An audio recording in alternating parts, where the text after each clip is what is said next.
எதிர்நீச்சல் சீரியலில் நம்ம ஜனனியை ஏதாவது பண்ணணும் அப்படின்னு சொல்லிட்டு இந்த ராவணன் பார்த்தீங்கன்னா பிளான் பண்ணியிருப்பாருங்க. ஸோ அதுக்கான சரியான டைம் இப்போ அப்படின்னு சொல்லிட்டு வந்து வீட்டில் வந்து இப்போ யாருமே கிடையாது. வீட்டில் வேலை பார்க்குற அந்த அண்ணனும் நம்ம ஜனனியும் மட்டும்தான் வந்து வீட்டுக்குள்ளே இருக்காங்க. ஸோ இந்த ஒரு விஷயத்தை பயன்படுத்திக்கிட்ட நம்ம ராவணன் வந்து எப்படியாவது இந்த ஜனனியை வந்து நம்ம ஏதாவது பண்ணியே ஆகணும். ஏன் அப்படின்னா ராவணனுக்கு இப்போ பார்த்தீங்கன்னா ரொம்ப பெரிய ஒரு பேராபத்தாக இருக்கிறது நம்ம ஜனனி தான். என்ன பண்ணியாவது இந்த குடும்பத்தை காப்பாற்றிடணும் அப்படின்னு நம்ம ஜனனி ரொம்பவே பிளான் பண்ணுவாங்க.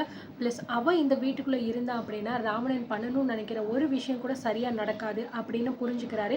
ஆல்ரெடி வந்து லக்ஷ்மண் கிட்ட சொல்லியிருப்பாரு, இந்த ஒரு ஃபங்க்ஷன் மட்டும் நல்லபடியா நடந்து முடியட்டும், அதுக்கப்புறம் அந்த ஜனனியோட கதையை நானே மொத்தமா முடிச்சிருவேன், இதுக்கப்புறமும் அவளை நான் சும்மா விட்டு வைக்க மாட்டேன் அப்படின்னு சொல்றாங்க.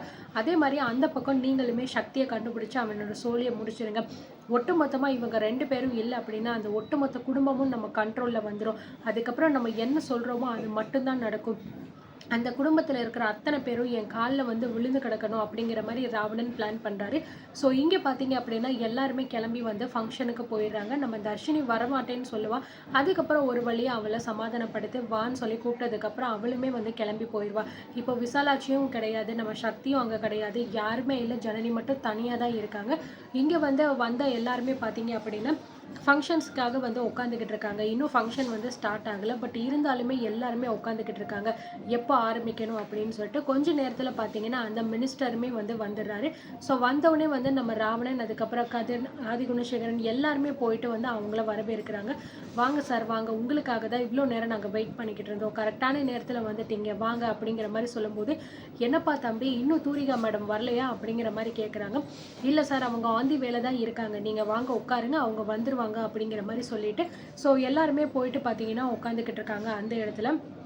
அண்ட் ரொம்ப நேரமாக எல்லாரும் உட்காந்து பேசிக்கிட்டு இருக்காங்க. பரவாயில்லையப்பா, இடத்தெல்லாம் பயங்கரமாக பிடிச்சிருக்கியப்பா, ரொம்ப நல்லா இருக்கு இடம், நந்தினி மணமகிழ் மன்றம், சூப்பராக இருக்குப்பா பேரும். ஆமாம், யார் அது பேர் அப்படின்னு சொல்லும்போது, என் பொண்டாட்டியோட பேர் தான், ஏதோ இவங்க தான் என் பொண்டாட்டி அப்படிங்கிற மாதிரி நந்தினியை காட்டுறாங்க.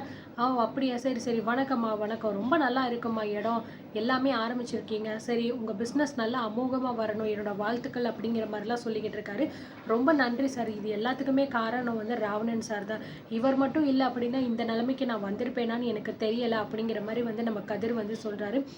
கண்டிப்பாக தான், நீங்கள் சொல்கிறது வந்து சரிதான், ஏன்னா ராவணன் தம்பி எனக்குமே ரொம்ப நல்ல பழக்கம், நிறைய விஷயங்கள்ல எனக்குமே அவர் வந்து உதவி பண்ணியிருக்காரு, அதனால கண்டிப்பாக உங்களுக்கு அவர் அமைச்சு கொடுத்த இந்த தொழில் கண்டிப்பாக அமோகமாக நல்லபடியாக வளரும், நல்லபடியாக பார்த்துக்கோங்க அப்படிங்கிற மாதிரி வந்து சொல்லிடுறாங்க. சரி தம்பி, டைம் ஆகிக்கிட்டே இருக்கே, என்ன ஆச்சு அப்படிங்கிற மாதிரி கேட்குறாங்க. இதோ ஒரு நிமிஷம் சார், நான் வந்து அவங்களுக்கு கால் பண்ணி பார்க்குறேன் அப்படிங்கிற மாதிரி சொல்லிட்டு இந்த ராவணன் பார்த்தீங்கன்னா கால் பண்ணி பார்க்குறாரு. ஃபர்ஸ்ட் டைம் செகண்ட் டைம் வந்து ரிங் ஃபுல்லாக போய்கிட்டு இருக்கு, ஆனால் எடுக்கவே மாட்டேங்கிறாங்க. என்ன ஆச்சு தம்பி, எதுவும் பிரச்சனையா அப்படின்னு கேட்கும்போது, அதெல்லாம் ஒன்றும் இல்லை சார், கொஞ்சம் வெயிட் பண்ணுங்க அப்படின்னு அகெயின் வந்து கால் பண்ணுறாரு. ஸோ கதிர் வந்து என்ன ஆச்சு சார், என்ன ஃபோன் எடுக்க மாட்டேங்கிறாங்களா அப்படின்னு சொல்கிறாங்க. அட ஆமாம் கதிர் அப்படிங்கிற மாதிரி சொல்லிட்டு, இருங்க நான் மறுபடியும் ட்ரை பண்ணி பார்க்குறேன், கண்டிப்பாக எடுத்துருவாங்க அப்படின்னு நினச்சி ஃபோன் பண்ணுறாங்க. ஒரு வழியாக ஃபோன் வந்து அட்டன் பண்ணோன்னு, என்ன ஆச்சு, எதுக்காக நான் ஃபோன் பண்ண எடுக்கவே மாட்டேங்கிறீங்க, நான் ராவணன் தான் பேசுகிறேன், தூரிகா மேடம் அங்கேருந்து கிளம்பிட்டாங்களா இல்லையா, முதல்ல அவங்களுக்கு நீங்கள் கனெக்ட் பண்ணுங்கள் அப்படிங்கிற மாதிரி சொல்லும்போது, சரி அந்த மாதிரி வந்து எங்களால் இப்போதைக்கு கனெக்ட் பண்ண முடியாது, ஏன்னா வந்து ஒரு சின்ன ஆக்சிடெண்ட் அப்படிங்கிற மாதிரி சொல்கிறாங்க. என்னது ஆக்சிடெண்ட்டா, என்ன சொல்கிறீங்க அப்படிங்கிற மாதிரி ராவணன் கேட்க, இதை கேட்ட எல்லாருமே வந்து என்னது ஆக்சிடெண்ட்டா அப்படின்னு சொல்லிட்டு எல்லாருக்குமே வந்து பயங்கர பதட்டமாகுது, ஷாக் ஆகுது. ஏன்னா ஒரு நல்ல விஷயம் இங்கே நடந்துக்கிட்டு இருக்கு, இந்த நேரம் பார்த்து இப்படி ஒரு ஆக்சிடெண்ட் அப்படின்னு கேள்விப்படும் போது ஸோ யாருக்காக இருந்தாலும் கொஞ்சம் பதட்டமாக இருக்கும் இல்லையா. ஸோ அந்த மாதிரி தான் எல்லாருமே பதறிக்கிட்டு நிற்கிறாங்க. என்ன சொல்லிக்கிட்டு இருக்கீங்க நீங்கள், அதெல்லாம் ஒரு சின்ன விஷயம், அதுக்காக போயிட்டு நீங்கள் வந்து இப்படிலாம் பண்ணிக்கிட்டு இருக்கீங்க, இங்கே நாங்கள் ஆல்ரெடி வந்து அப்பாயின்மெண்ட் வாங்கி நாங்கள் வந்து பண்ணியிருக்கோம்ல, இந்த நேரத்தில் இந்த மாதிரிலாம் நீங்கள் மாற்றி பேசினா அது சரிப்பட்டு வராது, நீங்கள் உடனே தூரிகா மேம் கிட்ட கனெக்ட் பண்ணுங்கள், அவங்கக்கிட்ட நான் என்ன பேசணுமோ பேசிக்கிறேன் அப்படின்னு சொல்லும்போது, இல்லை சார் அந்த மாதிரிலாம் எங்களால் பண்ண முடியாது அப்படின்னு அவங்க வந்து சொல்லிக்கிட்டு இருக்காங்க. கதிர்க்கு ரொம்ப பதட்டமாயிருது. என்ன சார் என்னதான் சொல்கிறாங்க அப்படின்னு கேட்கும்போது, அவங்களுக்கு ஏதோ சின்ன ஆக்சிடென்ட் கதிர் அந்த மாதிரி வந்து சொல்லிக்கிட்டு இருக்காங்க, இந்தாங்க நீங்களே பேசுங்க அப்படின்னு சொல்லிட்டு கதிர்கிட்ட ஃபோனை கொடுத்தோன்னே கதிர் வந்து பார்த்தீங்கன்னா, ஏங்க உங்கள் மனசில் நீங்கள் என்ன தான் நினச்சிக்கிட்டு இருக்கீங்க, அவங்கள ஏற்கனவே நாங்கள் வந்து இந்த டேட்டில் ஃபங்க்ஷன் இருக்குது வந்து திறந்து வைக்கணும் அப்படின்னு சொல்லி தானே நாங்கள் அவ்வளோ பணத்தை கொடுத்துருக்கோம், இப்போ நீங்கள் என்னடானா எல்லாத்தையுமே சரின்னு ஒத்துக்கிட்டு கடைசி நேரத்தில் இப்படி பண்ணுறீங்களே அப்படிங்கிற மாதிரி சொல்கிறாங்க. ஸோ அது மட்டும் கிடையாது, என்ன சார் நீங்கள் பணத்தை கொடுத்துட்டு நீங்கள் உங்கள் இஷ்டத்துக்கு பேசுகிறீங்களா அப்படின்னு கேட்கும்போது, இங்கே பாருங்கள் பணம்லாம் எனக்கு ஒரு பெரிய விஷயமே கிடையாது, அதுக்காக நான் வந்து எவ்வளோ பணத்தை வேணாலும் கொடுக்கறதுக்கு தயாராக தான் இருக்கேன், ஆனால் அது இப்போ முக்கியம் கிடையாது, ஏற்கனவே இங்க உங்களுக்காக தான் வந்து மினிஸ்டர் சார் எல்லாருமே வெயிட் பண்ணிக்கிட்டு இருக்காங்க. அப்படி இருக்கும்போது திடீர்னு இந்த மாதிரிலாம் நடக்குதுன்னு சொன்னா என்ன அர்த்தம்? அப்படிங்கிற மாரி வந்து சொல்லும்போது, "இல்ல சார் எங்களால வேற எதுவும் பண்ண முடியாது. நீங்க வேற ஏதாவது வேணா பார்த்து அரேஞ்ச் பண்ணிக்கோங்க." அப்படிங்கிற மாரி சொல்லிட்டு அவங்க ஃபோனையும் வந்து கட் பண்ணிடுறாங்க. "ஹலோ, ஹலோ, ஹலோ என்ன?" அப்படிங்கிற மாரி நம்ம கதிர் வந்து ரொம்ப கோவப்படுறாரு. "என்னண்ணே இது கடைசி நேரத்துல இப்படி கால வாரிட்டாங்களே!" அப்படிங்கிற மாரி சொல்லிட்டு ரொம்பவே கோவப்படுறாங்க. நந்தினி வந்து, "ஏங்க என்ன ஆச்சு? எதுக்காக இப்ப இவ்ளோ கோவப்படுறீங்க?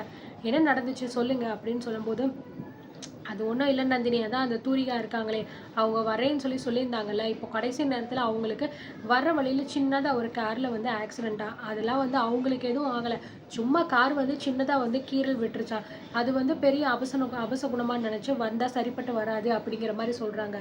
என்னத்த சொல்கிறது எனக்கு ஒன்றும் புரியலை, அப்படியே கோவமாக வருது அப்படின்னு நம்ம கதிர் சொல்லும்போது, கதிர் நீங்கள் கொஞ்சம் அமைதியாக இருங்க, தூரிகா மேடம் கிட்ட நான் பேசுகிறேன், அவங்கள வர வைக்கிறது என்னோட பொறுப்பு, நீங்கள் கொஞ்சம் அமைதியாக இருங்க அப்படின்னு சொல்லிட்டு ராவணன் பார்த்தீங்கன்னா அகைன் ஃபோனை வாங்கிட்டு தனியாக போய் நிற்கிறாரு.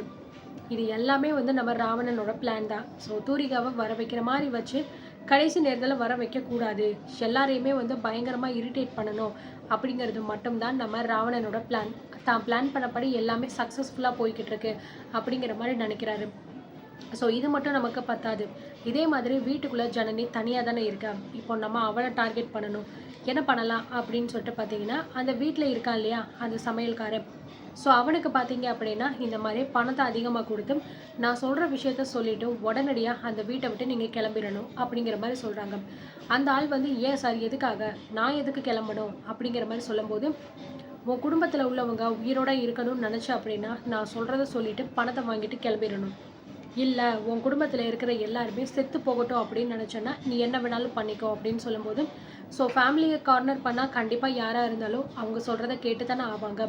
அதனால் அந்த ஆளுமே, சரி சார் நீங்கள் என்ன சொல்லணுமோ சொல்லுங்கள் நான் அதை பண்ணுறேன் அப்படிங்கிற மாதிரி சொல்லிடுறாரு. ஜனனி வீட்டில் தானே இருக்கா, நேராக அவகிட்ட போயிட்டு, என்னோட ஒய்ஃபுக்கு ஊரில் உடம்பு சரியில்லையாம், உடனே என்னை கிளம்பி வர சொல்கிறாங்க, நான் கிளம்புறேம்மா அப்படிங்கிற மாதிரி சொல்லுங்கள், அவளுமே கண்டிப்பாக உங்களை போக சொல்லிடுவான், அதை மட்டும் நீங்கள் பண்ணிவிட்டு உங்கள் வேலையை பார்த்துட்டு கிளம்புங்க, மற்ற எல்லாத்தையுமே நான் பார்த்துக்கிறேன் அப்படின்னு சொல்லிட்டு ராவணன் வந்து சொல்லிட்டு ஃபோனை வச்சுடுறாரு. ஸோ உடனே கரெக்டாக நம்ம ராவணன் சொன்ன மாதிரி அந்த சமையல்காரன் வந்து ஜனனியோட ரூமை வந்து தட்டுறாரு. என்னன்னு என்ன ஆச்சு அப்படின்னு கேட்கும்போது, அது ஒன்றும் இல்லைம்மா, ஊர்லேருந்து எனக்கு இப்போ தான் ஃபோன் வந்துச்சு, என் ஒய்ஃபுக்கு கொஞ்சம் உடம்பு சரியில்லையா, சீரியஸாக இருக்காங்களாம் அப்படிங்கிற மாதிரி சொல்லும்போது, ஐயோ அண்ணே என்ன ஆச்சு, எதுவும் பணம் வேணுமா அப்படிங்கிற மாதிரி கேட்குறாங்க.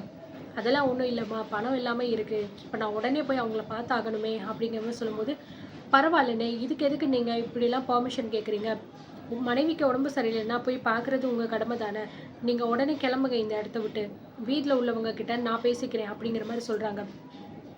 அது இல்லைம்மா அப்படின்னு சொல்லிட்டு, என்னதான் வந்து அவன் ராவணன் சொல்கிற விஷயத்த இவன் வந்து கரெக்டாக ஃபாலோ பண்ணாலும் ஜனனி மட்டும் தனியாக இருக்கா, அதுவும் வாயு வயிறுமா இருக்கா. ஸோ ஜனனி இந்த வீட்டில் ரொம்ப நல்ல பொண்ணு அப்படிங்கிறது அவங்களுக்கு தெரியும். ஸோ தனியாக விட்டுட்டு போகிறதுக்கு மனசும் வந்து வரமாட்டேங்குது.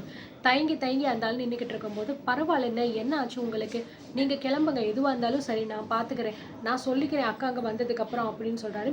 சரி ஓகேம்மா பத்திரமா பார்த்துக்கோங்க, நான் கிளம்பி போயிட்டு வந்துடுறேன் அப்படிங்கிற மாதிரி சொல்லிவிட்டு அந்த ஆளுமே வெளியில் வந்துட்டு உடனே ராவணனுக்கு ஃபோன் பண்ணி, நீங்கள் சொன்ன மாதிரியே நானுமே சொல்லிட்டேன் சார், நான் கிளம்பிட்டேன் ஊருக்கு, என் குடும்பத்தை எதுவும் பண்ணிடாதீங்க தயவு செஞ்சு அப்படிங்கிற மாதிரி சொல்கிறாங்க. நீ போ நான் பார்த்துக்கிறேன் மற்றதுன்னு சொல்லிட்டு பார்த்தீங்க அப்படின்னா அந்த ஆளுமே வந்து போயிடுறாரு. இப்போ வீட்டுக்குள்ளே நம்ம ஜனனி பார்த்தீங்கன்னா தனியாகவே வந்து இருக்காங்க. ஸோ என்னடா யாருமே வீட்டில் இல்லை அப்படிங்கிற மாதிரி வந்து நினச்சி நம்ம சக்திக்கு வந்து கால் பண்ணுறாங்க. சக்திக்கு கால் வந்து போக மாட்டேங்குது, நாட் ரீச்சபிள் அப்படின்னு வந்துக்கிட்டு இருக்கு.